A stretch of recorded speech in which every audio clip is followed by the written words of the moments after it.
tarde. Aqui é a Carmela Gruni. Eu sou a segunda vice-presidente da Academia Brasileira de Direito e é um prazer estar iniciando esse nosso encontro para um debate muito precioso nesse momento que nós vivemos de grandes alterações dentro do direito em razão desse momento de saúde pública, de pandemia.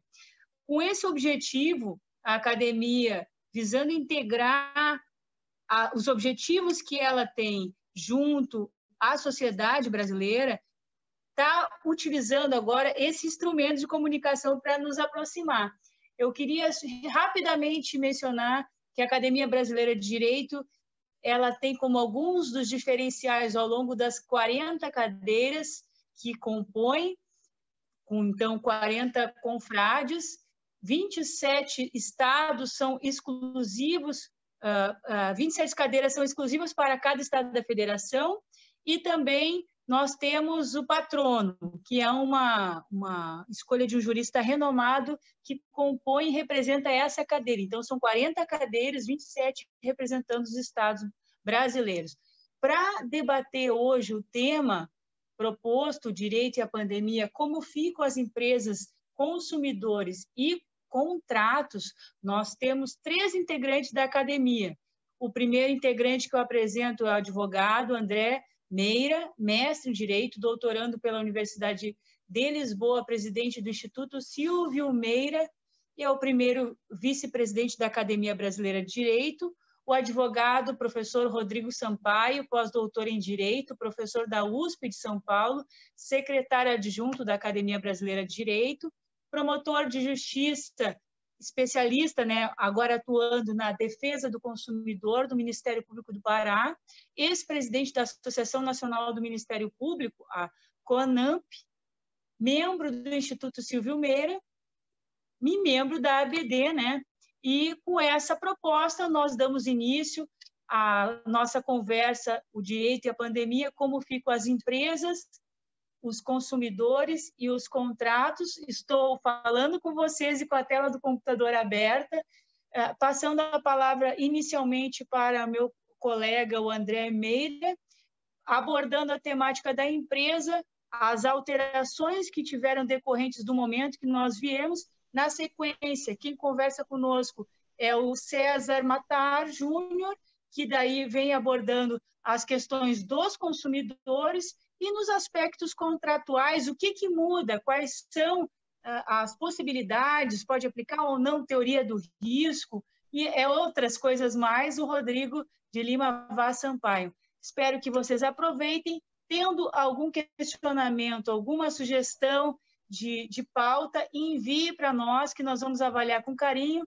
ressaltando que essas iniciativas têm como objetivo tanto reconhecer o legado desses profissionais que hoje compõem a Academia Brasileira de Direito, como também promover a defesa da cidadania, da democracia, da Constituição. Então, boa tarde para nós que iniciamos e passo a palavra, então, de imediato para o nosso colega André.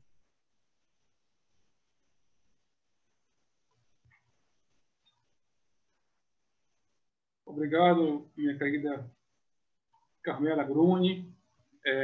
Boa tarde a todos. Agradecimento aqui à organização da Academia Brasileira de Direito, em nome do nosso presidente, Roberto Victor Pereira Ribeiro, do Ceará. Aqui, com muito orgulho, eu exerço a vice-presidência, a primeira vice-presidência da Academia. E também agradecer pela oportunidade, na tarde de hoje, a gente conseguir debater um pouquinho sobre um problema que vem acontecendo nessa época de pandemia, época de Covid. Então, sem mais delongas, eu vou partir para o tema. Temos 15 minutos e é um tempo que a gente pode tratar um pouco do nosso assunto. Eu venho comentando, o tempo vai ser respeitado de maneira muito ortodoxa. O tema hoje é época de Covid e empresas. Eu tenho dito por aí, eu fiz algumas lives a semana passada sobre o tema de recuperação judicial e época de pandemia. É o momento para as empresas tentarem resolver os seus problemas, caso elas estejam em crise. Já vinham em crise antes, se entraram em crise durante, e as que vão entrar em crise no pós-Covid. A atividade empresária foi um dos ramos mais atingidos nessa época de pandemia por razões óbvias, porque ela perdeu os seus dois principais atributos do seu estabelecimento empresarial. Quais são? A clientela e o aviamento. Se você perde a clientela, você tem um aviamento, o fundo de empresa, o fundo de comércio, realmente muito prejudicado.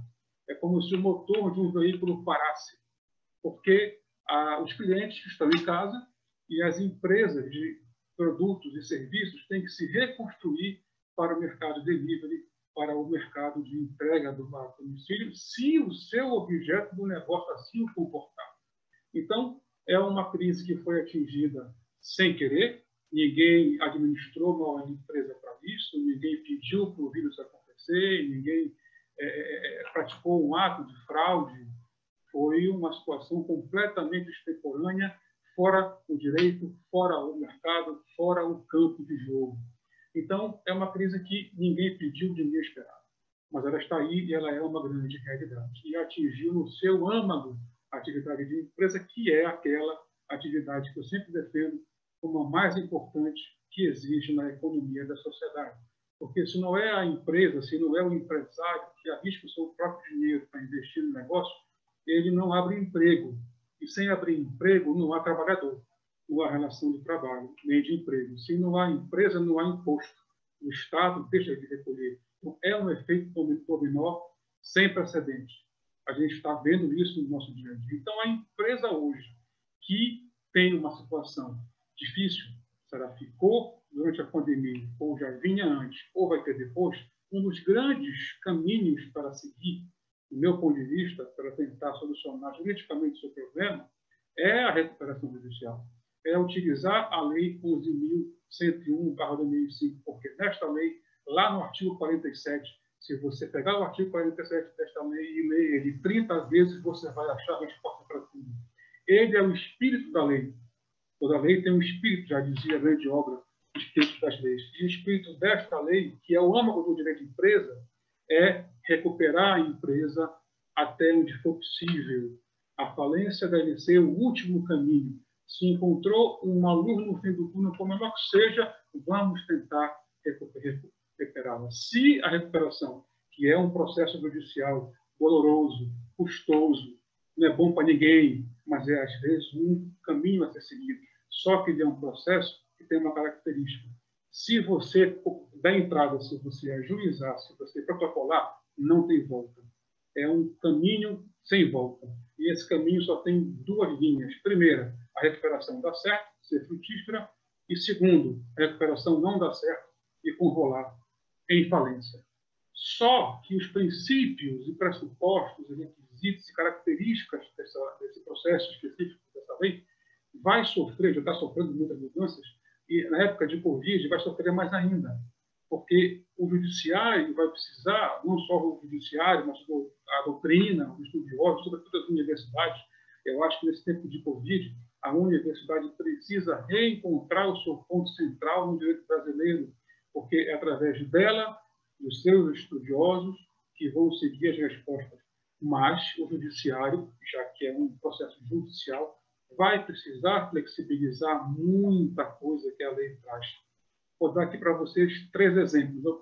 Primeiro, a recuperação judicial é um processo, em regra, que a empresa ajuiza para chamar os seus credores, apresentar um plano de recuperação com a participação do Ministério Público, com a sua promotoria de fundação de falências, obviamente, e esse plano ser apresentado, aprovado, discutido, homologado e cumprido. Em regra, é isso. Mas há etapas, são 3 fases. E nessas fases há alguns pontos importantes, como, por exemplo, para fazer o plano de recuperação, a lei determina algumas obrigações que agora não vai ser possível cumprir. Exemplo, no plano precisa colocar que vai fazer o pagamento dos credores trabalhistas em 24 meses. Não vai dar, há que haver a flexibilização disso.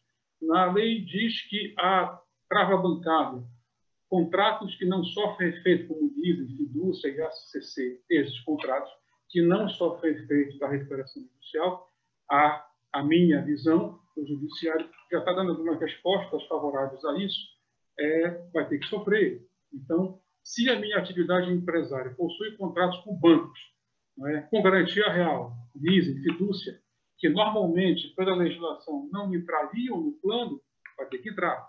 Vai ter que entrar porque a crise está ali e a atividade sofreu sem pedir.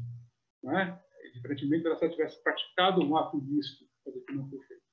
Então, a trava bancária é um elemento muito duro que a lei trouxe, porque ela não incluiu. Aliás, eu defendo, inclusive, venho defendendo sobre isso, que a pandemia vai fazer com que a recuperação judicial, atenção, atinja a universalidade dos credores, como atinge a falência, porque a recuperação só atinge 3 classes, aliás, 4 classes.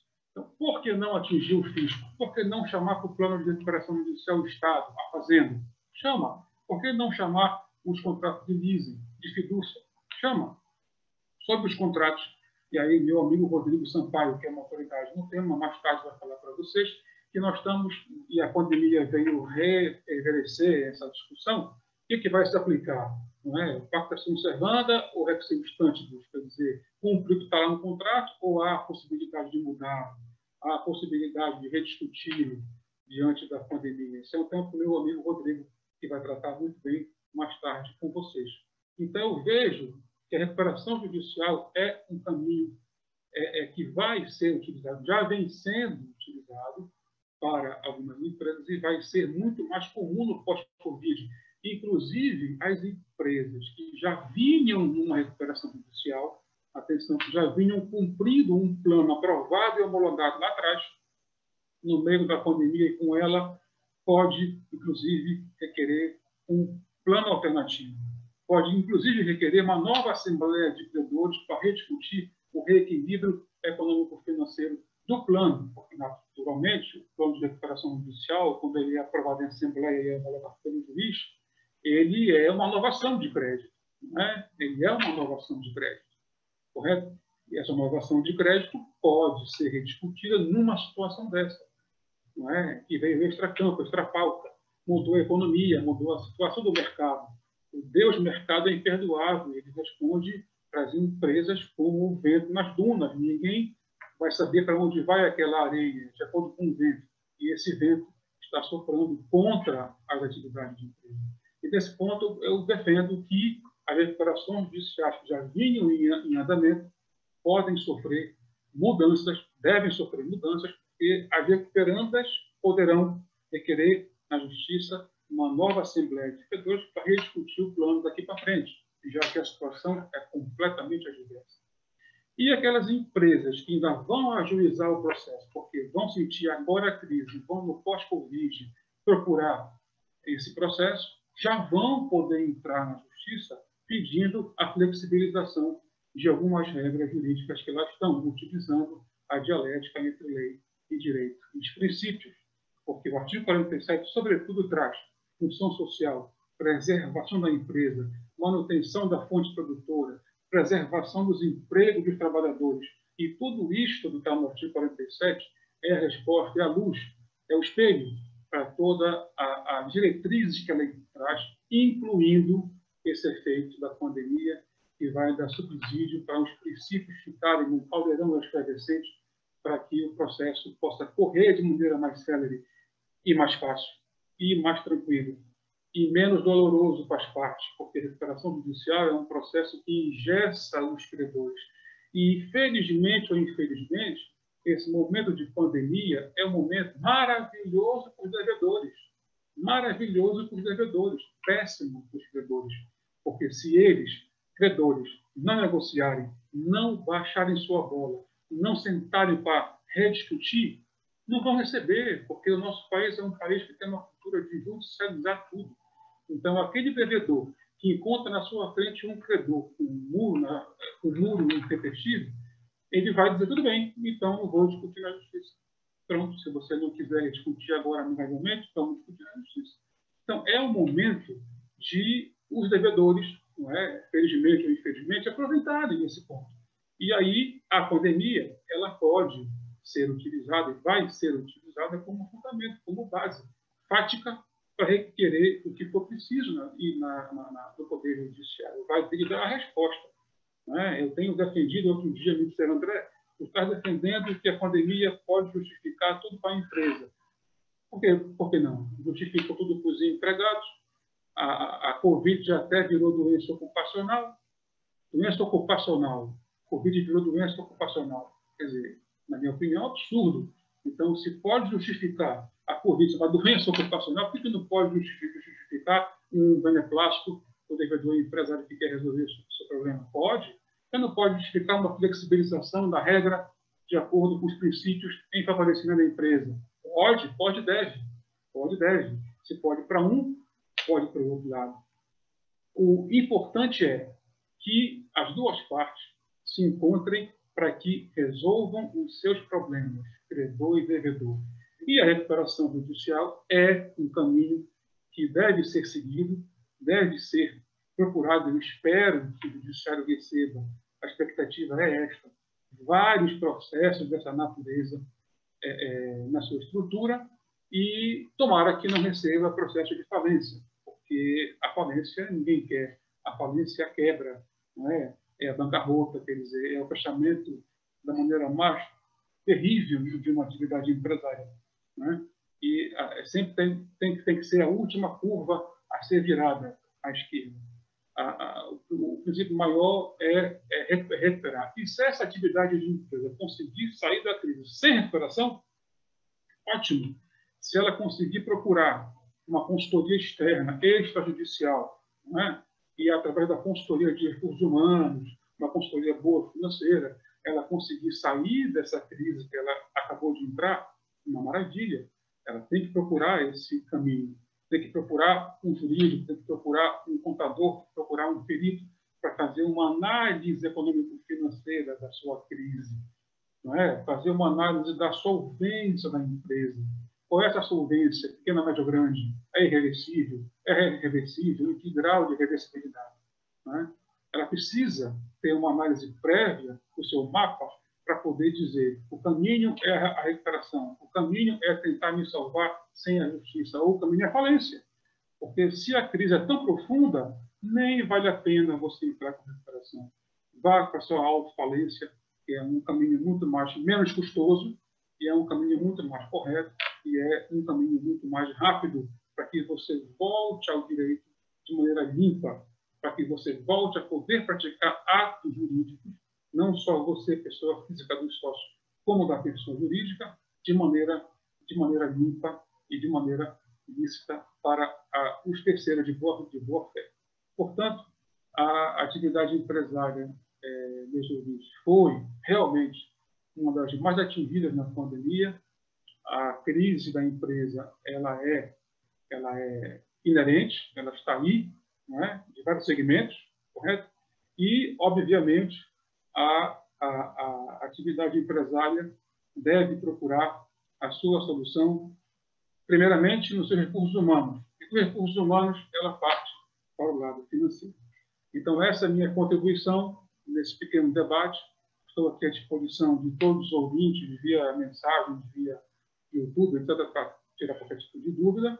E, mais uma vez, o meu agradecimento a todos que aqui me ouvem, e ao nosso presidente, Roberto Victor Pereira Ribeiro, aos membros da academia, que me proporcionaram essa tarde de fala e a possibilidade de aqui estar. Então, fico o meu abraço, um desejo de saúde a todos e vamos em frente. Forte abraço. Então, retomando aqui, agradecendo o nosso confrade, que esteve aqui abordando, então, nessa primeira fala, a questão da empresa, de quais os caminhos para sair dessa crise que nós passamos, né? E como é importante o Estado também intervir no processo de recuperação das empresas, por que não, né? Já que há uma necessidade e a sua própria função social tem com esse objetivo do desenvolvimento econômico.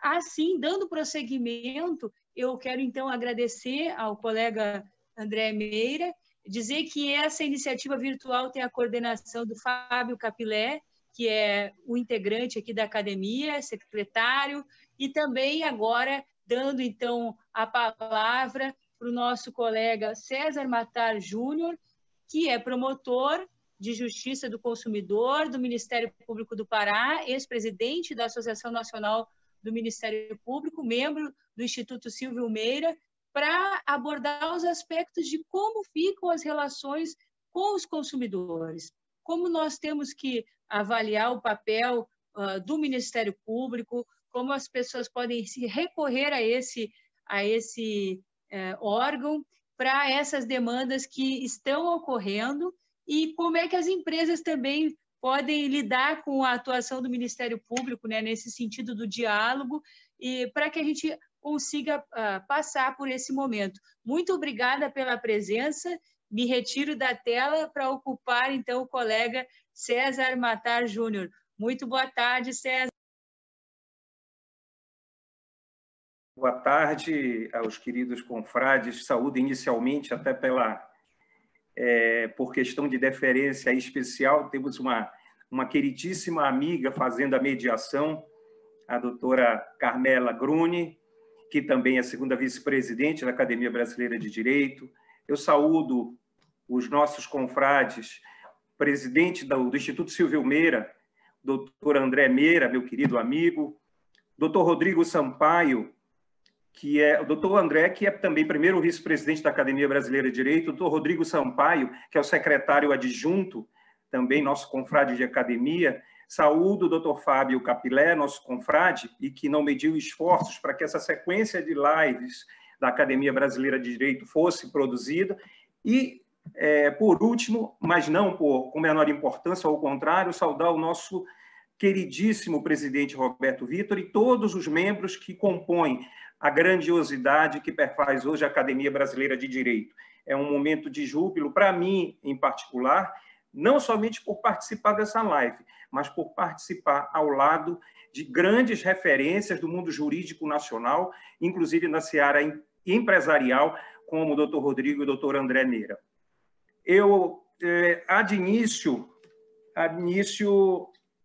passo de uma forma até um pouco sentida a uma referência que me obriga a ser feita em função dessa pandemia, que é me solidarizar na qualidade de promotor de justiça de defesa do consumidor, que praticamente, desde o início dessa sequência que marca de uma forma muito fatídica e muito triste a vida nacional e a vida, na verdade, da humanidade como um todo, que é a triste oportunidade que eu estou tendo de tentar minimizar, na qualidade de membro do Ministério Público do Consumidor, o sofrimento de inúmeras famílias que perderam entes queridos, que perderam amigos, que perderam pessoas próximas, enfim.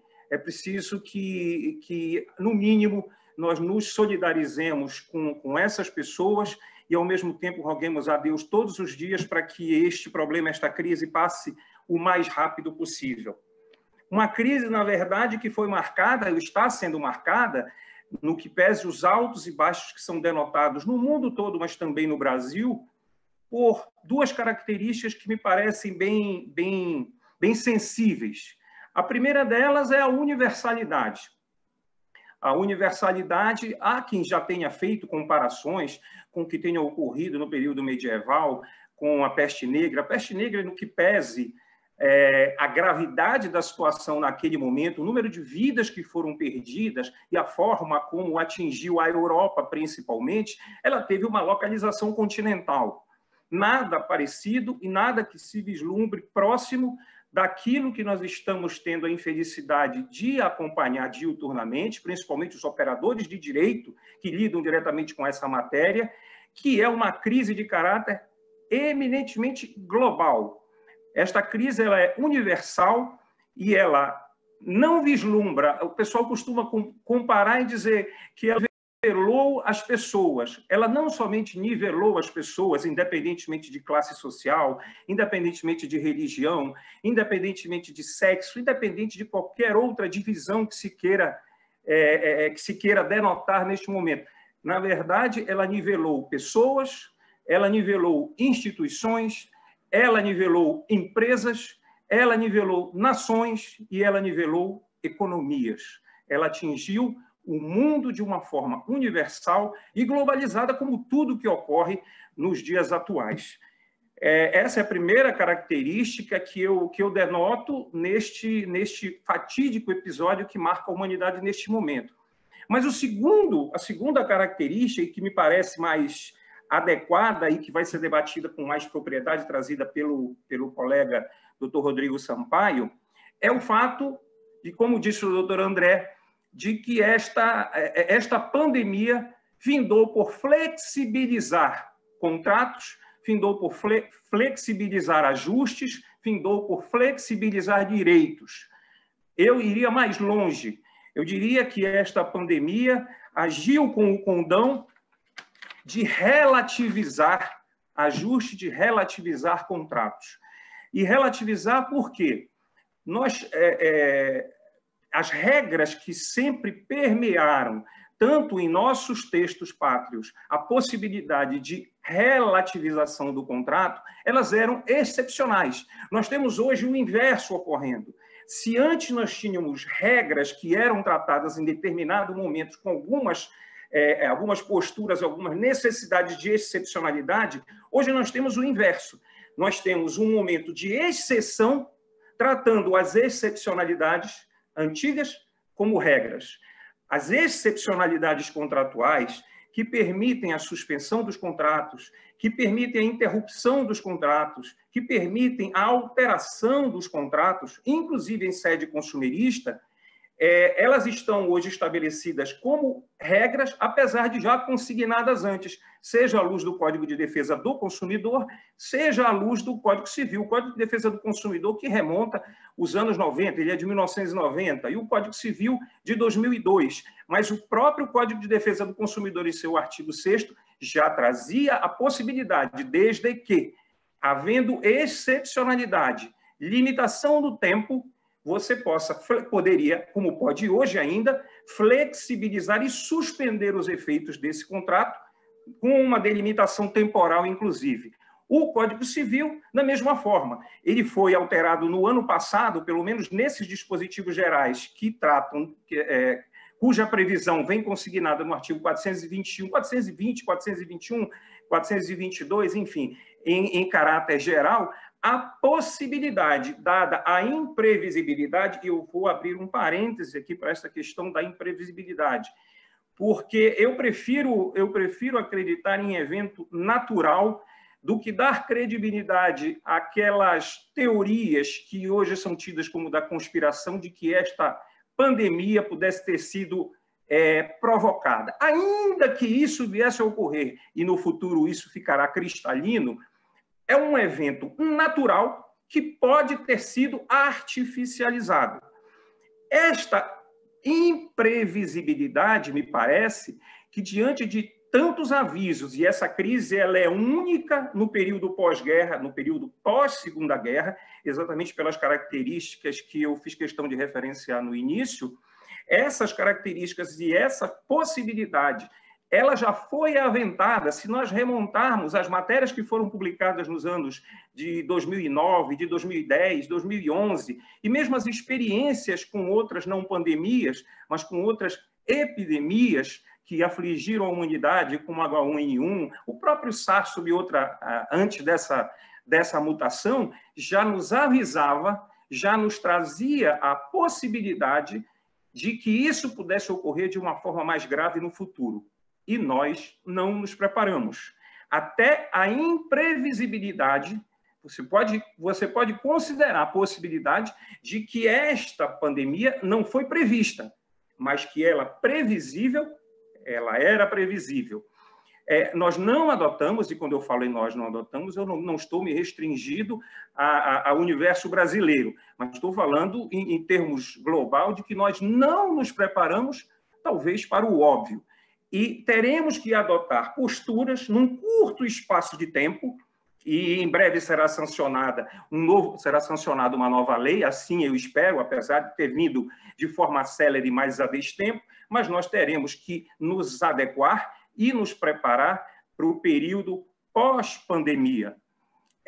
As empresas, e o doutor André foi muito feliz quando colocou isso, elas terão que se reinventar. Mas eu vou mais além. Não são somente as empresas que deverão se reinventar. A humanidade e a cidadania como um todo terá que se reinventar, sob pena de daqui a mais uns 30, 40 ou 50 anos, quem sabe até menos, nós termos que passar pelas mesmas dificuldades, porque o nosso sistema de saúde historicamente não se preparou, e nós que lidamos, nós do Ministério Público, que temos a oportunidade, a infeliz oportunidade, mas isso faz parte do nosso munus, de lidar também diretamente com esse trauma e com esse problema que aflige a nossa cidadania há muito tempo, e nós verificamos todos os dias que não só o nosso sistema público de saúde não foi preparado historicamente, como sequer o nosso ambiente de saúde privado estava preparado para enfrentar uma pandemia e uma crise, um colapso,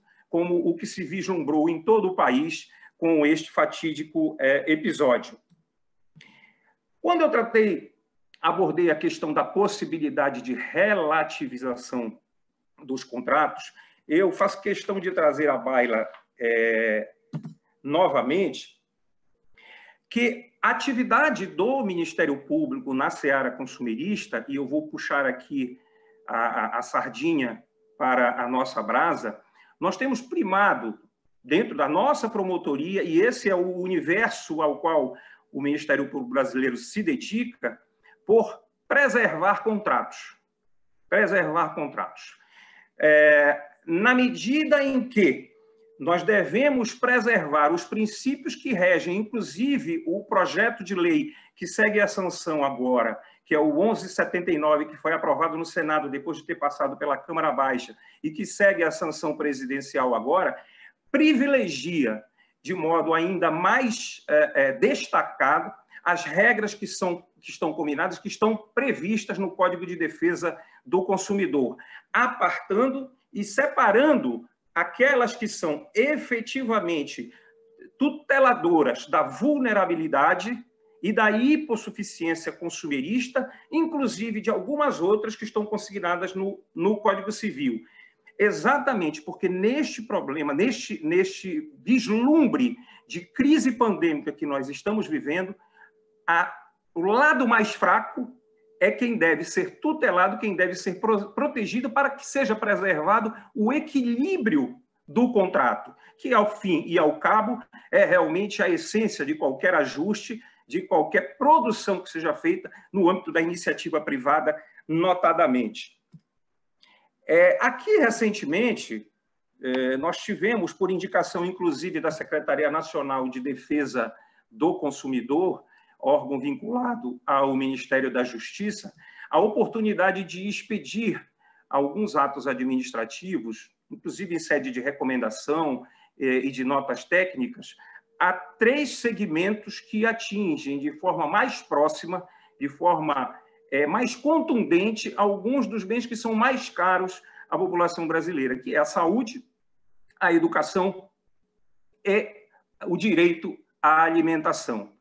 Mas em qualquer desses segmentos e em qualquer desses atos administrativos expedidos, a prioridade nossa, e é a prioridade que deve guardar os operadores do direito que lidam diretamente com este problema, procurou-se manter o equilíbrio e, principalmente, não interferir indevidamente no domínio econômico, sob pena de você criar um desequilíbrio contratual e, neste momento de pandemia, estabelecer com este desequilíbrio um desabastecimento. Nós vimos problemas graves afligindo a saúde pública e a saúde privada, não tivemos, pelo menos não de forma ampla, desabastecimento, mas tivemos sim problemas pontuais e que foram prontamente coibidos pelos órgãos de fiscalização direta, como o PROCON e a própria Delegacia do Consumidor, dentro do seu âmbito de atuação. Recentemente, mais precisamente uns 2 ou 3 dias atrás, eu quero crer, o Senado aprovou finalmente uma proposta que institucionaliza medidas de caráter temporário, medidas de caráter excepcional para um período de excepcionalidade. Nesse projeto de lei, o 1179, e que partiu agora para a sanção presidencial, algumas das medidas que dizem respeito diretamente ao controle e à tutela dos consumidores em geral estão protegidos, estão consignados e estamos aguardando, evidentemente, agora a sanção presidencial para que essa excepcionalidade, que, segundo o projeto, teria início no dia 20 de março, o substitutivo foi recusado, teria início no dia 20 de março, exatamente a data do dia 20 de março de 2020, a data em que houve um decreto presidencial que criou as condições para a adoção de medidas relativas a esta situação de emergência, e ela se protrairá até o dia 31 de outubro como termo final de vigência dessa normatização de caráter excepcional que vem ao encontro, na verdade, de alguns textos e de alguns dispositivos que já estão consignados no Código Civil, que já estão consignados no Código de Defesa do Consumidor, mas que agora seguem de forma excepcional, tratada e delimitado no tempo, em caráter de regra, e não mais de excepcionalidade como antes. Rogamos que este projeto seja sancionado e que, em breve, esse nosso problema seja de vez solucionado, que essa pandemia passe e que nós retomemos o curso da história, que nós retomemos a produção nesse país, que o comércio volte a funcionar, sendo certo, e faço minhas as palavras do eminente professor Lênio Streck, que todas as medidas adotadas até agora, inclusive a de lockdown, não fossem adotadas a tempo, nós talvez não teríamos chegado no patamar que nós estamos hoje de possibilidade de retornar à atividade seu curso normal.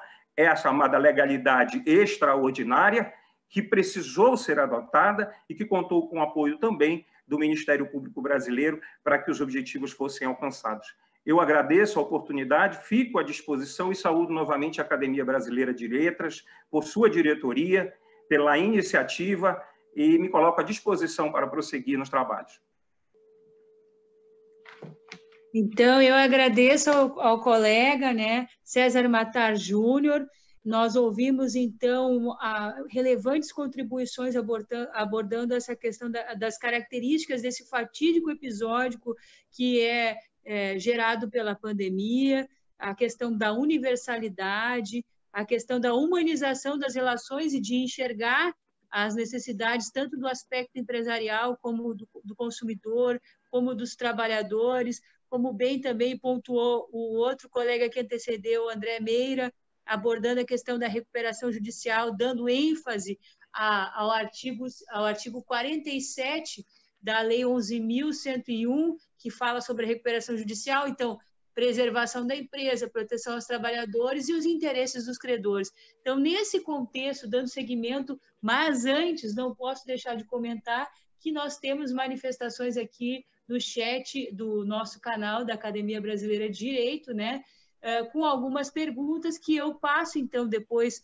para os nossos colegas aqui explanarem sobre o tema, lembrando que é muito importante a participação de vocês nesse sentido para a gente promover esse diálogo, né, que é esse o objetivo dessas oportunidades.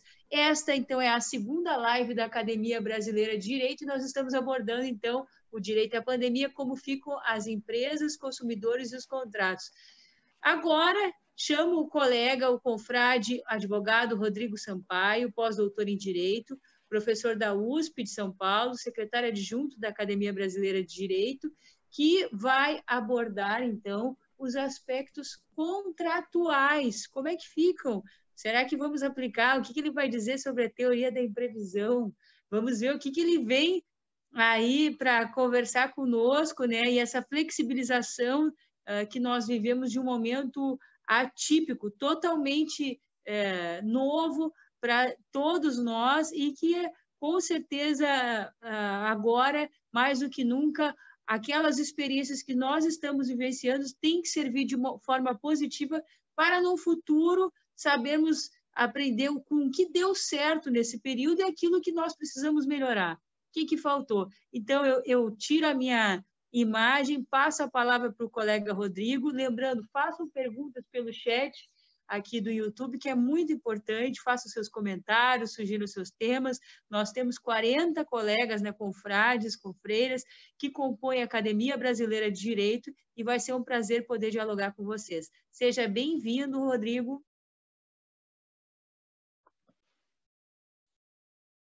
Olá, boa tarde a todos. É um prazer estar aqui com os meus queridos confrades. Primeiro, cumprimentar a professora Carmela, sempre por essa simpatia de sempre, de fazer essa gestão tão adequada das mesas. Já tivemos essa oportunidade em Fortaleza no ano passado, e é sempre um prazer estar com você, Carmela, com todo o coração, digo isso com toda a honestidade do mundo. Também queria, já no início, falar do nosso colega, professor Fábio, do Mato Grosso, que, na verdade, é o grande responsável pela execução desse conjunto de lives. Agradecê-lo, então, pessoalmente, e também na pessoa dele, também o nosso presidente, o professor Roberto de Fortaleza. Em especial, queria dirigir a palavra aos meus amigos, ambos paraenses, né? Então, eu sou o único expositor paulistano, propriamente, da mesa, um intruso entre meus amigos André e César. O André, que, além da Academia Brasileira de Direito, comanda o Instituto Silvio Meira, tem uma atividade educacional importantíssima no norte do nosso país e que está cada vez mais se tornando nacional e internacional. Temos eventos até fora do país, na Itália, na Espanha e em Portugal. E também reencontrar o nosso querido promotor, César Matar Júnior, que sempre nos brinda com explanações sobre o direito do consumidor, exerce a profissão com muito afinco e uma contribuição social extremamente relevante. Então, é um prazer. Digo que me sinto um intruso entre os paraenses que estão explanando, mas, ao mesmo tempo, muito bem acolhido. Muito bem. O meu discurso inicial, na verdade, eu sei que muitos esperam que eu fique falando da teoria da imprevisão. Vou frustrar a todos. Irei tocar no assunto, o professor André já disse ao início, em seguida o professor César, a professora Carmela, mais uma vez, levantou a questão, mas o discurso ele tem que ser também de estabilidade.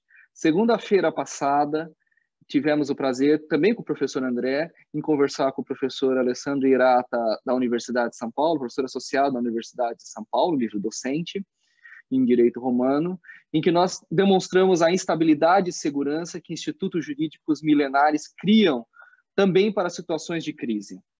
Era um café da manhã que envolvia o direito romano e a tradição jurídico-romanística desses institutos, e o que se chegou à conclusão desse debate, eu tive o prazer de conversar com o professor Alessandro, junto com o professor André, é que existe uma necessidade de estabilidade, de segurança, de caráter milenar, acrescida de uma flexibilidade.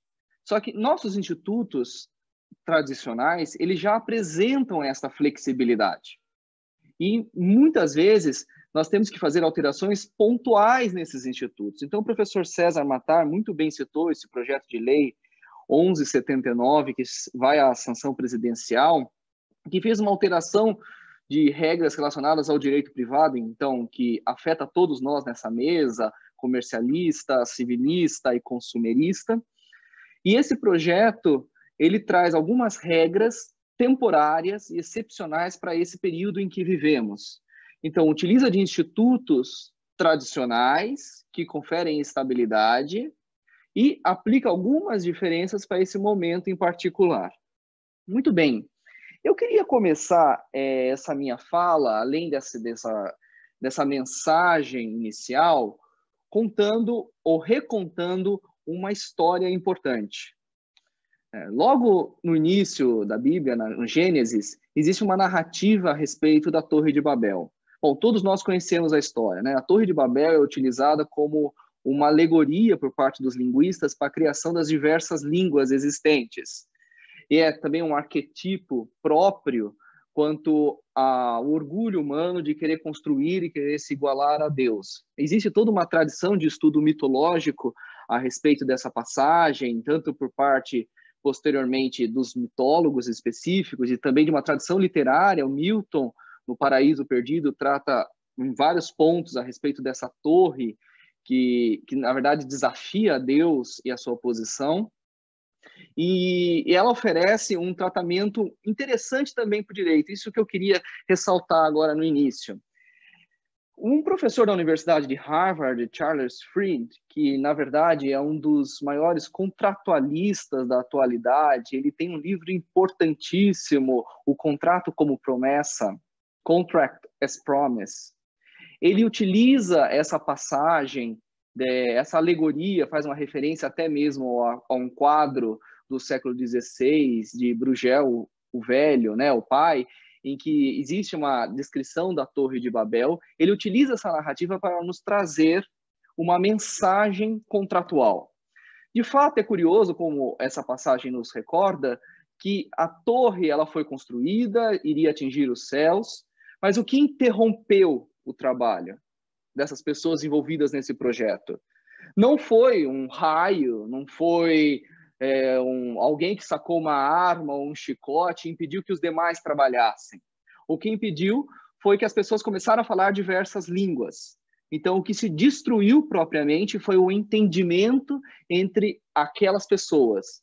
E essa é uma mensagem contratual, essa é uma contribuição contratual interessante desta alegoria. Uma vez que não há entendimento, uma vez que não há understanding, na análise do professor Charles Fried, nós destruímos essa base contratual mínima. Então, o professor Charles Fried, na verdade, ele defende muito a questão da promessa, o peso da promessa e o peso da confiança, do trust na relação contratual. Mas vejam que isso sempre nos oferece uma opção. Uma vez que o entendimento acaba, e muitos contratos, o entendimento acabou nessa situação transitória em que vivemos, acabando essa base, acabando isso, que funciona como um substrato, o direito oferece uma opção imediata, que seria uma nova contratação. Nós temos um instituto tradicional para isso, que na verdade é pouco mencionado nos debates que têm sido vistos, que é a própria novação. Um instituto romano, o professor André está aqui, sabe muito bem, que cria uma obrigação novada. Então, uma nova obrigação que substitui a anterior com novos termos. Então, esta mensagem é muito importante. Acabado o entendimento, nós destruímos aquela base contratual. Muito bem. Vamos segurar um pouco essa história. Eu queria passar por 2 pontos com os senhores. O primeiro deles é sobre um redimensionamento que existe da figura da força maior, da vis maior. A partir da década de 90, aproximadamente, nós tivemos, no mínimo, 2 grandes alterações dogmáticos, científicas e jurisprudenciais a respeito do Instituto da Força Maior. A primeira delas se refere às medidas de segurança relacionadas ao Instituto. E a segunda delas se refere às suas características intrínsecas que deixam cada vez mais de lado a noção de imprevisibilidade. Vamos falar primeiro dessa alteração de cláusulas de segurança. Existiu já sedimentado uma noção de que existiria o que se denomina de caso fortuito interno, ou simplesmente caso fortuito, que se refere à própria esfera de atividade do devedor. O exemplo clássico sempre foi o furto. Então, um furto que acontece dentro de um estabelecimento, seja ele alimentar, seja ele relacionado a um estacionamento, a um banco, o furto sempre seria de responsabilidade daquele estacionamento que estaria dentro da sua esfera de atuação.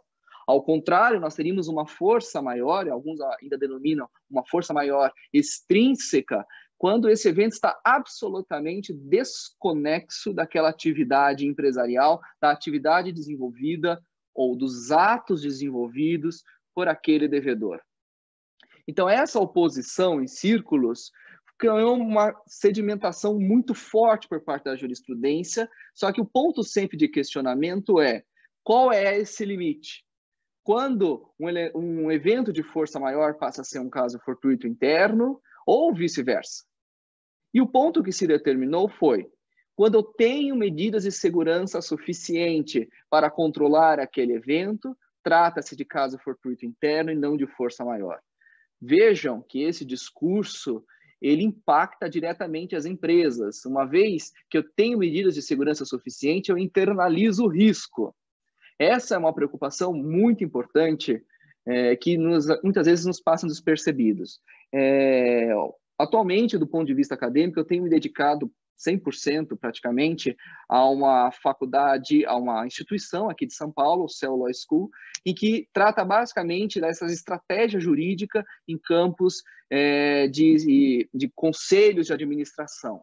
E o risco, ele só é avaliado por profissionais jurídicos propriamente. Então, isso é bem peculiar da nossa profissão, do jurista em si. Agora, vejam, medidas de segurança. Né? Quais são essas medidas de segurança? Um exemplo clássico sempre foi dado, é aquele das estradas de ferro. Quer dizer, a pessoa não pode ir pendurada na porta, porque a companhia responde. Mas as pessoas começaram a ir por causa da superlotação em cima da locomotiva ou dos vagões. Né? Então, em cima seria uma culpa exclusiva da vítima. Então, sendo uma culpa exclusiva da vítima, a empresa não responde porque se equipara à força maior. Foram desenvolvidos medidas de segurança para impedir que a pessoa escalasse em cima desse vagão férreo. Nesse sentido, quando ocorresse tal evento, as empresas passariam a responder. Da mesma forma que aconteceu em seguida, as pessoas são muito, em certo sentido, criativas também e acabaram indo embaixo, entre a locomotiva e os trilhos, né, esse aspecto. E não foi possível desenvolver um mecanismo de segurança. Então, esse ato de ir embaixo continua sendo uma força maior, culpa exclusiva da vítima, que se equipara à força maior. Enquanto o ato de ir em cima, uma vez que eu tenho uma medida de segurança, já é internalizado pela própria companhia. Então, essa é uma primeira contribuição importante para segmentar o que seja efetivamente força maior. Em complementação, foi criado a partir principalmente de uma obra de 1992, escrita em francês, no nome do jurista Anton Mattei, Contribution à l'étude de la force majeure, em que se descreve as características essenciais desse evento de vis maior. Irresistibilidade, inevitabilidade, impossibilidade. Deixou-se de aplicar a noção de imprevisibilidade à força maior. Eu posso até ser previsível. Então, exemplos que se dá nesse trabalho, por exemplo, são erupções vulcânicas. Os vulcanólogos conseguem prever quando ela vai ocorrer, mas ela continua sendo inevitável, irresistível e impossível. Da mesma maneira, um tsunami. Agora, o ponto, e aqui o professor César destacou muito bem, né? E não me importa muito, uma vez que se trata de uma epidemia em termos internacionais, mundiais, se a origem desse vírus é culposa ou não. Saindo das fronteiras daquele país, os efeitos ocasionados nos demais são de força maior, porque eles são inevitáveis, eu não consigo evitar previamente, fazer medidas, eu posso amenizar, isso sim, eu posso amenizar, então as noções de isolamento e de quarentena, elas minimizam, mas elas não afastam por completamente o evento. Ele também é irresistível, porque durante a chegada do vírus, eu tenho que também continuar com essas medidas que diminuem, mas eu não consigo impedir a sua proliferação propriamente. E, por fim, a impossibilidade, que se refere aos efeitos futuros desse vírus. E aqui é muito importante o que o professor André ressaltou e também o professor César. Pós-pandemia, nós vamos ter que lidar com os eventos pós-pandemia. E eles também decorrem da própria força maior. Então, nós tivemos um redimensionamento desse conceito que, sinceramente, nos tomaria praticamente 2 horas para explorar com minúcias. Né? Eu dei aqui 2 pinceladas, mas existem muitas outras matizes dogmáticos, científicas e jurisprudenciais possíveis de serem tratadas. Um outro ponto que eu queria tratar para todos, com senhoras, com os senhores, e colocar para discussão, é que a força maior, o vis maior, na verdade, é um instituto da responsabilidade extracontratual ou aquiliana. Ou seja, ela não é propriamente da responsabilidade contratual. Quando eu tenho um evento de força maior e um impacto em um contrato, esse impacto ele é traduzido por meio de institutos jurídicos específicos. E, no mínimo, 4. Primeiro, uma impossibilidade física da obrigação. Segundo, uma impossibilidade jurídica da obrigação. Impossibilidade jurídica aconteceu bastante quando uma determinada cidade determina o fechamento de estabelecimentos. Eu tenho uma impossibilidade jurídica, porque é uma lei determinando que aquele estabelecimento não abra. E a física, pela própria, uma vez que eu frequento determinado local, eu vou contrair. Então, eu tenho uma impossibilidade física, propriamente no cumprimento da minha obrigação. Essas duas saídas, assim traduzidas, elas se referem nas tradicionais regras das obrigações de dar, fazer e não fazer. Regras tipicamente romanas, que sofreram pouquíssimas alterações dentro dos últimos 2 milênios e que estão no nosso Código Civil muito bem reguladas. Uma terceira saída, essa aqui muito, muito interessante, uma terceira saída da aplicação de um evento de força maior corretamente caracterizado, quero focar nisso, corretamente caracterizado dentro de uma relação contratual, é o que se denomina de perda da finalidade contratual. Eu tenho algumas relações em que tem uma finalidade expressa ou delineada com muita clareza. E uma vez que eu perco essa finalidade, eu tenho que retornar ao estado anterior. Então, eu não tenho as características ou os efeitos das obrigações de dar, fazer ou não fazer, mas o retorno ao estado anterior. Alguns denominam isso de restitutio in integrum, mas pode não ser exatamente isso. São, na verdade, institutos um tanto diversos. Esse retorno ao estado anterior, por exemplo, acontece com os contratos de viagem, ultimamente. Havia contratado uma viagem, mas perdeu a finalidade, uma vez que eu não posso realizar por causa da pandemia em si, do lastro que o vírus criou. Então, eu tenho que retornar ao estado anterior. E, com certeza, nesse ponto, o professor César Matar, na atuação consumerista, pode até nos elucidar com muita maior clareza. Mas eu tenho uma perda de finalidade. Quando eu perco a finalidade de uma relação contratual, ela também retorna a um estado anterior. Então, eu tenho também a perda desse entendimento base. Muito bem. E uma última saída, e essa sim que eu vi que foi o maior questionamento, é a respeito das questões de reequilíbrio contratual. Essa disciplina de equilíbrio contratual sempre foi traduzida pelos denominados princípios contemporâneos do direito dos contratos, né? Boa-fé objetiva, equilíbrio contratual e a função social do contrato. A noção de equilíbrio contratual, ela é traduzida por uma série de teorias, como todos nós sabemos, a teoria da imprevisão, a teoria da onerosidade excessiva, a teoria da base objetiva do negócio.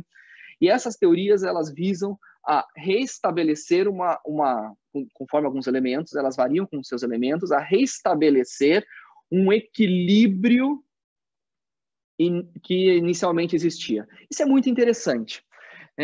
Sempre que eu vou lecionar a disciplina de equilíbrio, reequilíbrio contratual, uma pergunta que eu sempre faço é: os contratos são equilibrados? Ou seja, todo contrato é equilibrado? Essa é a pergunta-chave.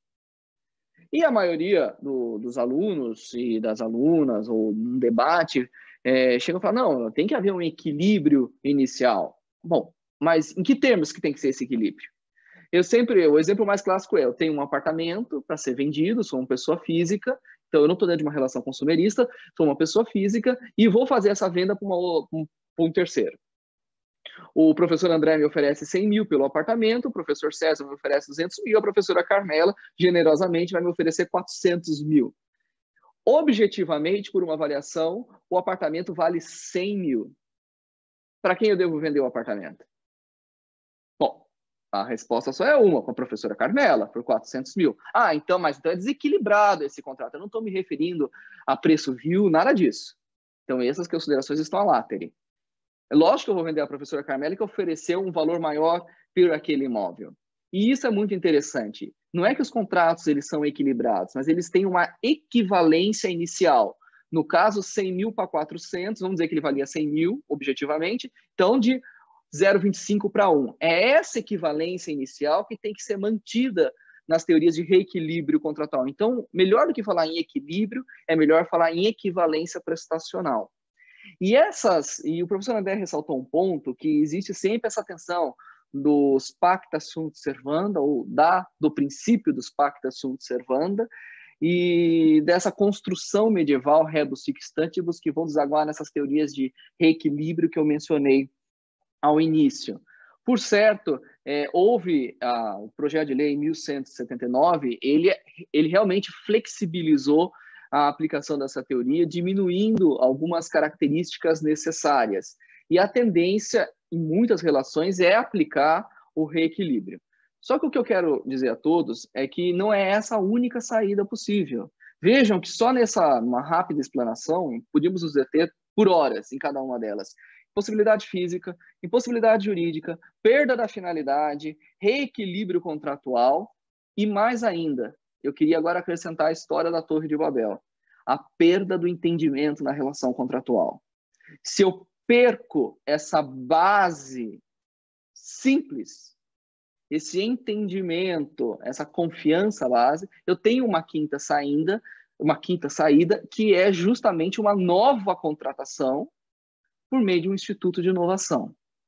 Então, o que fica-nos de mensagem, e realmente eu estou junto com o professor César, torço para que esse projeto seja aprovado,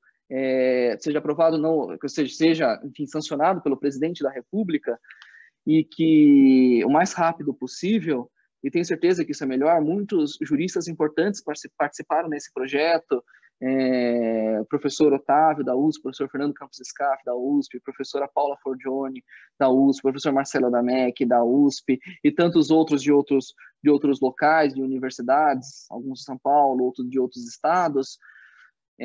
A mensagem que eu quero deixar para todos é que nós não podemos simplificar as saídas jurídicas. Nós temos a saída do equilíbrio, vejo isso sendo dito muito veementemente isso, mas não vamos apostar todas as fichas nessa saída. Ela não é sempre a ideal. Nós temos outras que muitas vezes numa negociação entre as partes, ela vai se ajustar melhor à necessidade delas envolvida. Então, mais uma vez, eu queria renovar os meus agradecimentos a todos e devolvo a palavra à professora Carmela Gruni para darmos, acho que vamos ter algum debate, darmos início aos debates. Obrigado, professora Carmela. Nós ouvimos, então, o professor Rodrigo Sampaio. Quero agradecer muito a participação dele para esse debate, que foi colocado entre os temas a questão do contrato, apresentando aspectos que são importantes nesse momento de pandemia serem destacados, né, em relação à negociação entre as partes, a questão que ele ressaltou dos aspectos que podem se repensar as saídas desse caminho, seja por uma questão física, jurídica, né, ou como ele disse agora, a perda de entendimento da relação contratual ou uma nova contratação ocorrer. Com o objetivo de a gente abrir o espaço para poder também ouvir o que o pessoal que está no chat aqui está escrevendo e também dar um retorno para eles nesse sentido, eu gostaria de compartilhar, então, com os confrades que estão aqui nesse painel as palavras que nós recebemos aqui dessa promoção, né? Iniciando pelo questionamento do Fábio Capilé, nosso secretário-geral, que diz assim: como têm sido os entendimentos dos tribunais quanto à flexibilização dos acordos firmados em recuperação judicial devido à pandemia? Pelo tema, acho que daí o André já fica a postos aí para responder. Depois, o Oliveira está felicitando, dando boa tarde, quero felicitar a ABD e aos envolvidos pelo profícuo debate de hoje. O nosso presidente, Roberto Vitor Ribeiro, né, está mandando saudações, excelente, parabéns aos confrades. O Jorge Folena está dando parabéns ao André, também me parabenizando, agradeço. E nós temos aqui o Stefano Chagas, dando parabéns à Academia Brasileira de Direito pela iniciativa, a Sociedade Brasileira agradece. Stefano também parabenizou o César. A Bia Nunes perguntou aqui como ficam os contratos com escolas de dança que não estão podendo continuar com a prestação de serviço e não estão fornecendo aulas à distância.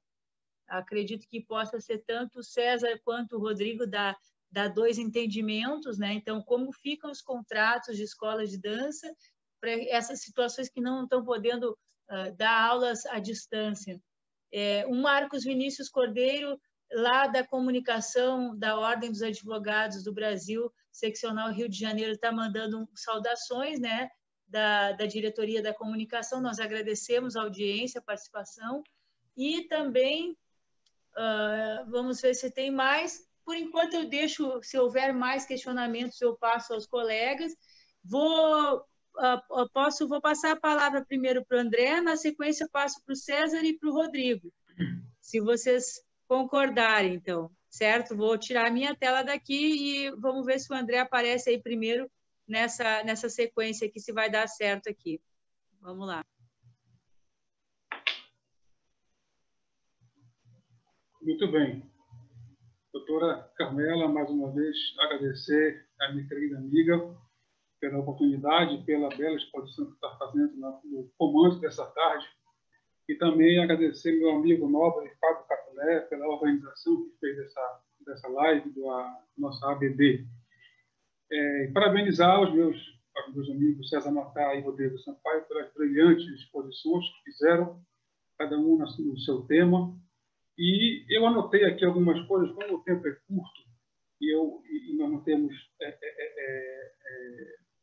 um tempo mais longo para discutir, eu anotei aqui alguns pontos importantes que têm a ver com a minha área que foi dito. O primeiro, nós estamos em pandemia, nós estamos numa situação que é um pântano no meio de um oceano. Tudo bem. Hipossuficiência. Quem é hipossuficiente? O trabalhador? O consumidor? O Estado? O empresário? Ninguém sabe. Ninguém sabe. Porque o hipossuficiente somos todos nós. Então, numa relação jurídica que aconteceu no meio da pandemia, ou que ela veio antes e fundou na pandemia, ela explodiu na pandemia, numa crise, quem é o hipossuficiente? Quem que vai responder a um processo judicial com a hipossuficiência do seu lado? Não sabe. Vai ter que fazer uma análise profícua. Na minha opinião, como atividade empresária é aquela que gera os empregos, que gera os impostos, que gera o produto ou serviço, que gera a mercadoria e gera e faz acontecer no mercado, a atividade de empresa, até pelo 47 da Lei de Recuperação Judicial, ela tem um lado hipossuficiente, porque se ela foi atingida de maneira muito dura, e se ela for à falência, se o mercado levar à falência, tudo para. Param os caminhões, param os serviços, param os produtos. A vida para, a gente volta para a Idade Média. Então, a hipossuficiência é um problema de discussão na pandemia e no pós-pandemia, principalmente. Porque como é que se vai fazer a análise de quando ela é cabível, que parte do processo judicial ou contratual, ou da relação de consumo, da relação de emprego, da relação de trabalho, da relação do fisco numa área administrativa? Não sabe. Embora o Estado seja sempre o ente mais poderoso numa relação contratual, mas a pandemia está aí. E aí quem o contratou também não é hipossuficiente. Então, esse é um ponto importante que vai ter que ser muito analisado, muito discutido e alvo de muitas respostas. Um outro ponto que eu já tinha dito e que o professor Rodrigo foi muito mais a fundo, e eu vou aqui apenas fazendo a ratificação, é a questão da inovação. Numa recuperação judicial, por exemplo, quando o plano é aprovado pelos credores e homologados pelo juiz, há uma inovação de crédito completa de todos os créditos sujeitos ao plano, não é? E a lei diz que se durante a execução do plano o recuperando não cumprir, não é? A inovação cai e volta tudo como dantes no quartel de Abrantes, ou seja, ele vai voltar a dever o que ele já devia antes da inovação, agora no processo de falência. Mas o que vai ter que ser feito, na minha opinião? Os processos que já vinham acontecendo de recuperação e que enfrentaram a pandemia nesse momento, e tem vários no Brasil afora, de micro, pequenas e grandes empresas em curso, e agora a empresa não vai poder cumprir o plano, porque a pandemia está aí, perdeu o creditório, perdeu dinheiro, perdeu caixa, não cumpriu o plano. Não cumpriu o plano, a lei é dura e diz, convole falência, mas espera aí, eu não cumpri porque está aí a pandemia. Então, vamos fazer uma nova assembleia de credores, vamos rediscutir o plano, vamos fazer uma inovação da inovação. Uma inovação da inovação. E aí, se depois da inovação passou a pandemia, tudo voltou ao normal, não cumpriu o plano, vai voltar a dever antes da primeira inovação ou depois da segunda? Isso vai ser objeto de discussão, né? Porque foram feitas duas inovações, na primeira no momento normal e na segunda no meio da pandemia. Então, é um problema onde cai sobre ela a teoria da improvisão, cai sobre ela a questão do Pacto Servanda, que foi feito na inovação primeira e depois, na segunda inovação, vamos fazer requisitos, você rediscutir. Como nós temos aí dois problemas contratuais na coletividade de credores. E na coletividade de credores, independente da natureza de cada contrato. E não só na sua natureza, mas na sua classe. E não mais só na classe, na tipologia do contrato. E não só na tipologia, nas cláusulas do contrato.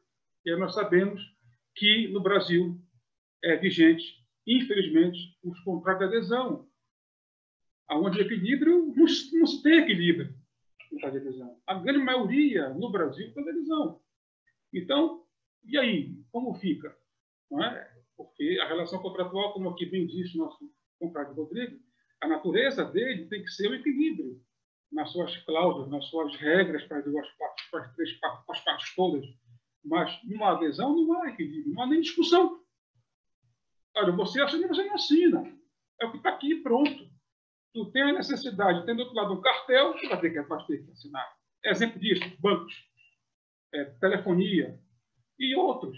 Então, a questão é muito séria na atividade empresária por conta da sua crise. E a natureza do contrato, a tipologia do contrato, as suas cláusulas e a sua origem e consequência vai ser rediscutida em duas inovações, num plano de coletividade de credores.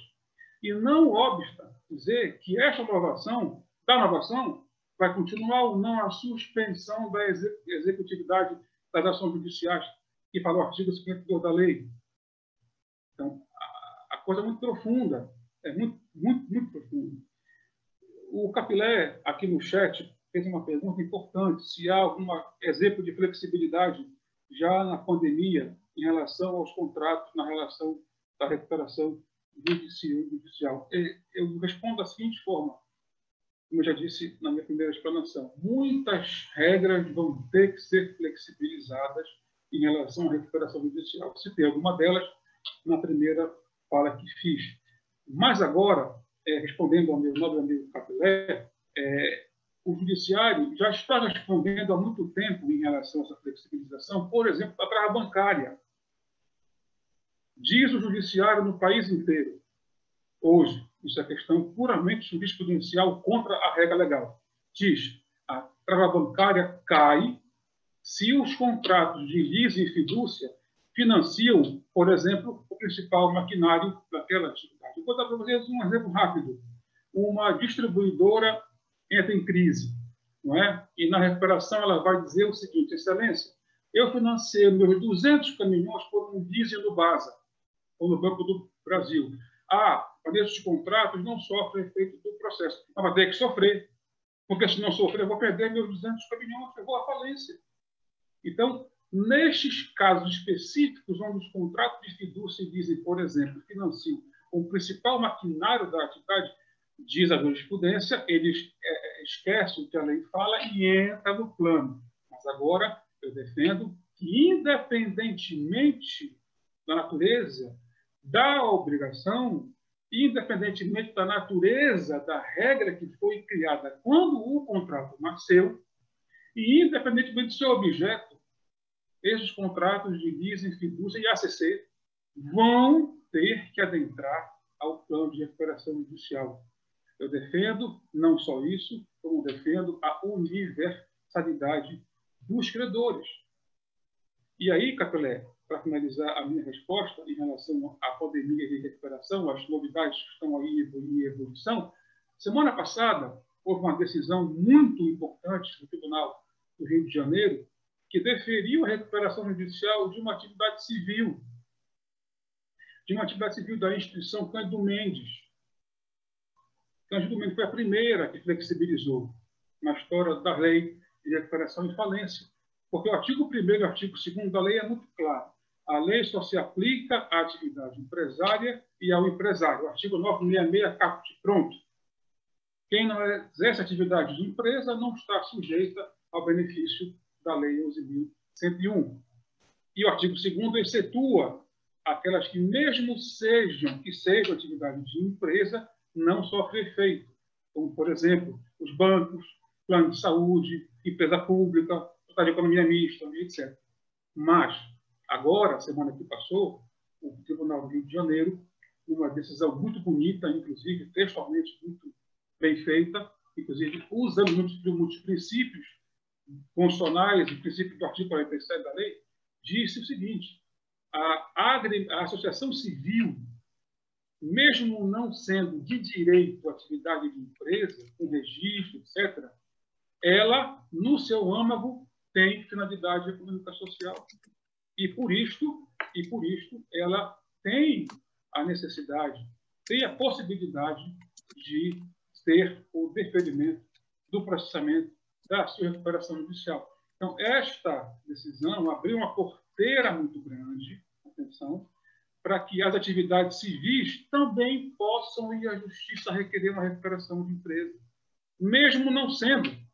Exemplo, clube de futebol, ONGs, fundações, escritório de advocacia que exercem atividade intelectual pelo parágrafo 966. Então, essas atividades, qualquer tipo de atividade simples, elas vão poder, com base nesta porteira que foi aberta, com esta jurisprudência nova, de semana que passou, da Instituição de Ensino Cândido Mendes, que era uma sociedade civil sem fim lucrativo, de requerer. Então, aí, a chance e a expectativa de ajuizamento de recuperação judicial vai ser enorme, porque não vão estar somente as empresas, vão estar qualquer atividade. E vai além. Minha pergunta final para encerrar. Será que a pessoa física vai poder requerer recuperação judicial? Você que está, um médico, um profissional liberal que está em crise? Eu penso que sim, eu penso que o caminho é esse. Agora, se pode pedir recuperação judicial, você pode ir à falência. É o ônus e o bônus. E eu já ouvi dizer em entrevistas que a Cândido Mendes pode requerer recuperação judicial, fez e teve o deferimento, mas não poderia ir à falência. Errado. Se ela teve o beneplácito da lei, ela também teria o ônus da lei, que sim, ser levada à quebra e à falência. Então, essas são as minhas considerações. Mais uma vez, agradecendo imensamente a Carmela, minha amiga Carmela, Capilé, César, Rodrigo e o nosso presidente queridíssimo, Roberto Vitor Pereira Ribeiro. Um abraço em todos, estamos à disposição. André, obrigada por estar conosco, né, por ser essa referência e por conduzir muito bem o tema. Dando, então, um segmento para a gente concluir essa segunda live da Academia Brasileira de Direito, eu pediria, então, para o César e o Rodrigo explanarem um pouco sobre essa situação que foi exposta pela Bia Nunes em relação aos contratos, né? Daí, olhando nos aspectos que vocês considerarem relevantes, como é que fica para quem tem um negócio como esse, né? E para quem presta o serviço e para aquele que consome essa responsabilidade, corrigindo, né? Naquelas alternativas que o Rodrigo tinha falado, é a inovação, e eu tinha acabado de falar quando ela tem nova contratação. Depois eu fiquei pensando, e daí estou me corrigindo aqui, mas o André muito bem comentou. Então, passo primeiro a palavra para o César, e depois a gente já dá os avisos finais aí, porque nós vamos ter mais lives, né? Parabenizando o Fábio Capilé, que coordena essa parte de comunicação digital, e contando com todos os confrades aí, as confreiras também que compõem a academia, para que a gente possa proporcionar essa alta qualidade técnica, popularizando o conhecimento do direito através desse instrumento de comunicação. Com a palavra, então, César, logo na sequência, o Rodrigo. Obrigado, Carmela. Antes dos meus agradecimentos finais, eu vou começar pelo fim, atendendo a gentil provocação do meu queridíssimo amigo André, quanto à questão da relativização da hipossuficiência. É bem verdade, André, e eu tenho que me quedar ao teu conhecimento na área, de que o tratamento que é dado, talvez, ao conceito de hipossuficiência dentro da área empresarial, da área comercial, e, por conseguinte, obrigacional, é um pouco diferente daquela que nós damos na área consumerista. E eu tenho, evidentemente, que me manifestar dentro da área que eu atuo, onde a hipossuficiência é presumida no caso dos consumidores. Tanto é assim que a própria legislação vislumbra a possibilidade, preenchidos os requisitos, da inversão do ônus da prova, da desconsideração da personalidade jurídica, enfim. Mas isso é uma conversa, essa é uma conversa que nós ainda teremos tempo de levar adiante, quem sabe regado a um bom vinho, como nós costumamos fazer. E aí nós vamos passar nossas 2 horas, 3 horas, como disse há pouco o Rodrigo, tentando chegar a um denominador comum, que eu já antecipo, sabendo que nós não chegaremos, mas a conversa será muito gratificante, eu tenho certeza. Na sequência, eu vou aqui ao encontro, desde logo, tentando responder, porque eu falo tentando porque o doutor Rodrigo falará na sequência, e é bem possível que ele me convença do contrário, ainda que eu ache que agora eu estou certo. Respondendo à pergunta da Bia, acerca da existência, como é que ficam os contratos com as escolas de dança que eventualmente não estejam dando aula à distância. Ora, uma coisa é o tratamento que se dá em situações normais, e nós estamos acostumados a lidar com isso dentro da seara, dentro do Ministério Público, como também os advogados em regra. Mas nós estamos vivendo uma situação de excepcionalidade, e é preciso que o mesmo entendimento que nós demos recentemente, quando lidamos com um problema ainda maior, envolvendo as escolas, os estabelecimentos de ensino, desde o ensino infantil, passando pelo ensino fundamental, o ensino médio, as faculdades, os ensinos técnicos, as escolas técnicas e profissionalizantes, que o entendimento que nós temos, que é o mesmo entendimento da Secretaria Nacional de Defesa do Consumidor, é de que há um contrato de prestação de serviços, não é o caso das escolas de dança, vamos deixar bem claro. Mas no caso dos estabelecimentos de ensino em regra, há um contrato de prestação de serviço que, via de regra, é anual. E ele é dividido em parcelas, não existe mensalidade, você não paga a mensalidade do mês de janeiro, de fevereiro, de março, de abril. No caso dos estabelecimentos de ensino, você fecha um contrato, e este contrato, dentro até da recomendação que nós fizemos, da nota técnica conjunta que foi expedida com outros órgãos de fiscalização, procura sempre preservar, ou procurou preservar, como é do nosso perfil e como deve ser, preservar o equilíbrio do contrato. Eu abro um parêntese aqui para falar, o doutor Rodrigo falou agora há pouco da questão da venda da casa, que começou com 100 e terminou com 400, e parece-me que eu perdi, foi a Carmela quem acabou adquirindo, mas como tudo na vida, e no mundo jurídico com maior razão ainda, não existe nada absoluto. Tudo é relativo. Eu vou citar 2 exemplos aqui. A Carmela certamente adquiriu a casa pagando um preço maior, porque ao lado tinha uma prima, tinha uma irmã, um pai, a mãe, um avô, um parente, um amigo muito querido, e o preço para ela lhe parecia justo, que não era justo para aquele que tinha a proposta inicial de 100 mil reais que o Rodrigo acabou vendendo para a Carmela. Vou dar um outro exemplo, que no mundo árabe, por exemplo, onde a cultura, onde a religião está mais arraigada, existem cidades, e eu tenho origem libanesa, existem cidades que a maioria é muçulmana, existem outras cidades em que a maioria é cristã. Um cristão para comprar uma casa numa área muçulmana é um preço. Um muçulmano para comprar uma casa nessa mesma área, o preço é outro. Então, este equilíbrio contratual também é relativo e há de observar algumas variantes ou algumas variáveis.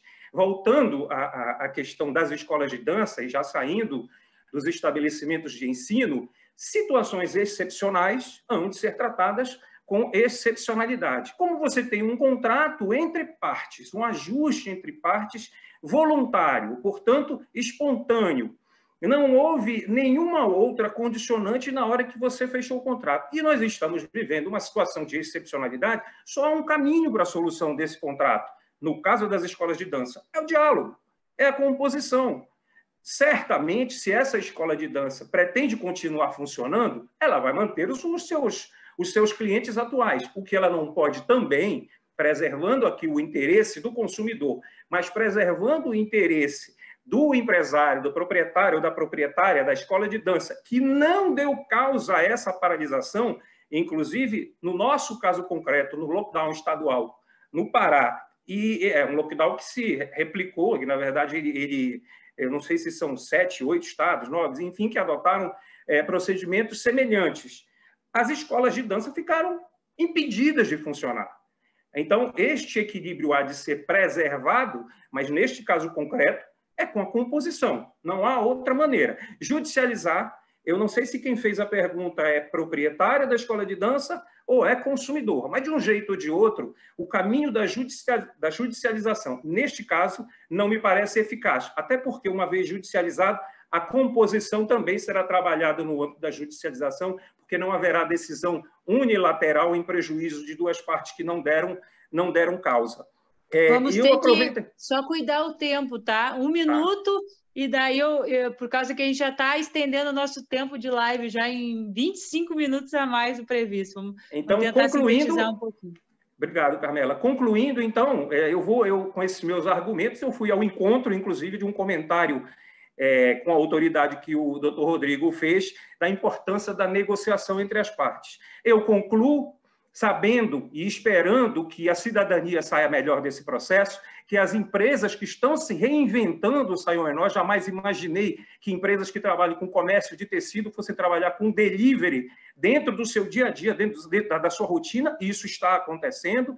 Este é o objetivo maior. Acho que de todo esse sofrimento a gente tem que tirar coisas boas dessa crise. Eu agradeço a oportunidade da ABD, agradeço a minha queridíssima doutora Carmela, o doutor Rodrigo, o doutor André Meira, meus amigos, doutor Capilé, particularmente ao doutor Roberto Vitor, que preside e comanda com maestria a Academia Brasileira de Direito. Muito obrigado pela oportunidade. Então, dando seguimento, agradecendo ao Sérgio e ao André. Rodrigo, muito obrigada já em nome da organização que o Fábio nos proporcionou aqui, a equipe técnica que está por trás, nos contribuindo para fazer esse trabalho. Passo, então, para as tuas considerações finais. Muito obrigado, professora Carmela. Professor César, na verdade, se quiser, lhe vendo um outro apartamento, não tem problema algum, tá bom? Não se sinta preterido de qualquer maneira. E não tenho nenhum condão de querer convencer Vossa Excelência de qualquer coisa, muito pelo contrário, tenho certeza que no exercício da sua profissão iria me convencer de muitas coisas, né? E é um grande amigo, com certeza, professor César, um grande amigo. E só fazer uma consideração final, professora Carmela, sendo adiantado da hora, quanto ao caso proposto da escola de dança, né? E também dos estabelecimentos de ensino que, de certa maneira, conseguiram continuar a prestação, e a escola de dança que, infelizmente, nesse momento, não. Eu concordo com o professor César, tá tudo, estamos em paz, professor César, né? Quanto a esse ponto, né? Estamos em paz, graças a Deus. Mas o que eu penso é o seguinte, nós temos que, isso é uma visão muito atual do direito contratual, nós temos que ver um direito contratual baseado nas regras expressas que nós temos, então é um direito que deságua propriamente em romper, em judicializar, em criar um conflito. Então é esse caminho que é tido por muitos como tradicional e até encorajado por muitos escritórios de advocacia, erroneamente, não acredito que seja o melhor. Nós temos que ter o que se denomina hoje de um direito contratual mais estratégico. Então, a via da negociação, e queria acrescentar também a mediação nos contratos.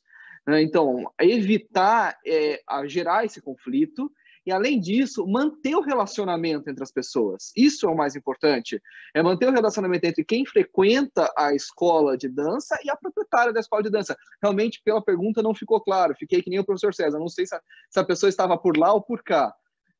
Mas é manter esse relacionamento. Então, o que se tem tido, assim, nós temos visto algumas escolas de negócio internacionais se pronunciando, os empresários falam o seguinte: tentem manter, mesmo que seja o pagamento mínimo a todos os seus fornecedores. O relacionamento tem que ser preservado. Então, esses são considerados os bons empresários. Então, acredito que sim, nós temos que ver uma forma de manter o relacionamento, não de romper o relacionamento. Então é uma visão estratégica, até porque se eu quiser, por exemplo, que o meu filho continue na escola de dança, eu vou querer manter o relacionamento com essa escola, não levar a conflito, senão eu vou perder o estabelecimento que ele frequenta. E assim, já nos alongamos, professora Carmela, eu queria só então agradecer a todos e dizer que nós estamos cumprindo aqui uma função social também da nossa academia, da Academia Brasileira de Direito, que, como disse bem a professora Carmela, é entregar um conteúdo de qualidade para todos e também de uma maneira acessível. Esse também é o papel de nós enquanto juristas. Então, agradeço ao professor André, ao professor César, e devolvo a palavra à professora Carmela, com meus enormes agradecimentos. Então, eu quero agradecer aos nossos convidados. É sempre um prazer poder, mesmo que à distância, vê-los, né? Espero que a gente possa celebrar muitas vezes, né? Seja o conhecimento, a amizade, né?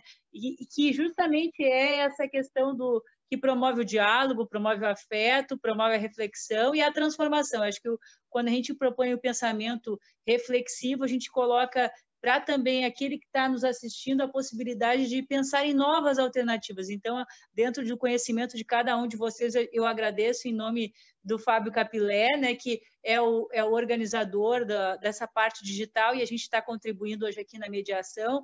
E, antes de encerrar, eu gostaria de dizer que a primeira live aconteceu no dia 15 de maio, teve, então, a abertura com o nosso presidente Roberto Vitor, depois também contou com o Fábio Capilé, né, como secretário-geral, o ministro Humberto Martins e o advogado Fábio Lhoa Coelho. Isso, então, já está disponível no YouTube, quem quiser assistir pode assistir lá. Essa live também vai estar disponível no YouTube.